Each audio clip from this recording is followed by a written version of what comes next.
Fl-istess ġimgħa li l-Gvern baqa' dej gaffa bil-bidla fil-liġi tal-inkjesti maġisterjali minkejja l-appelli ta' bosta ħareġ fil-beraħ kif il-Prim Ministru Robert Abela qed jikkonsidra li emenda l-liġi tal-Kummissarju għall-Standards għax qed turtaħ il-ħafna kritika fuq l-imġiba allegatament mhux etika tal-Ministri tiegħu.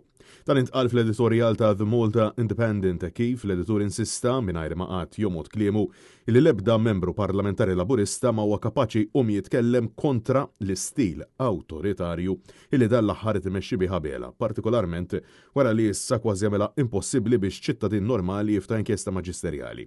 Bir-riskju wkoll illi min jitlob għal inkjesta jkollu joħroġ l-ispejjeż ta' eluf ta' euro allura jaqta' qalb dak li jkun milli jiftaħħalhom. L-editur iddeskriva lil President ta' Malta Miriam Spiteri de Bono bħal Ponzju Pilatu kif ħasslet idea u saħqet li l-Kostruzzjoni tobbliga tiffirma l-liġi. Fil-verità kellha għażluħla. Dik illi tirriżenja u tiddeċiedi favur id-demokrazija.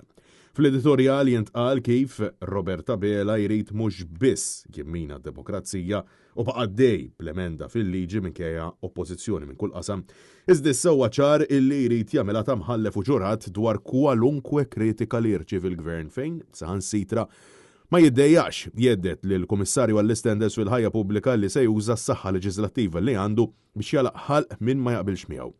Il-Kummissarju jwieġeb li l-Prim Ministru m'għandu qatt jindaħal f'dawn l-affarijiet. L-editur insista li l-Prim Ministru reġa' wera li hu d-difensur tal-imġiba ħażina u li jinsab lest biex mal-inqas opportunità jeżerċita għal darb'oħra is-saħħa leġislattiva li għandu. L-editur għalhekk jistaqsi min imissu jaqla d-daqqa mingħand il-Prim Ministru jekk hux l-Ombudsman jew l-Awditur Ġenerali jew kif smajna il-Kummissarju għall-Standards. Fi kliem sempliċi Abela irid idajjef kull forma ta' kritika kull istituzzjoni li jsib taxkil għalih minflok ikompli jsaħħahom.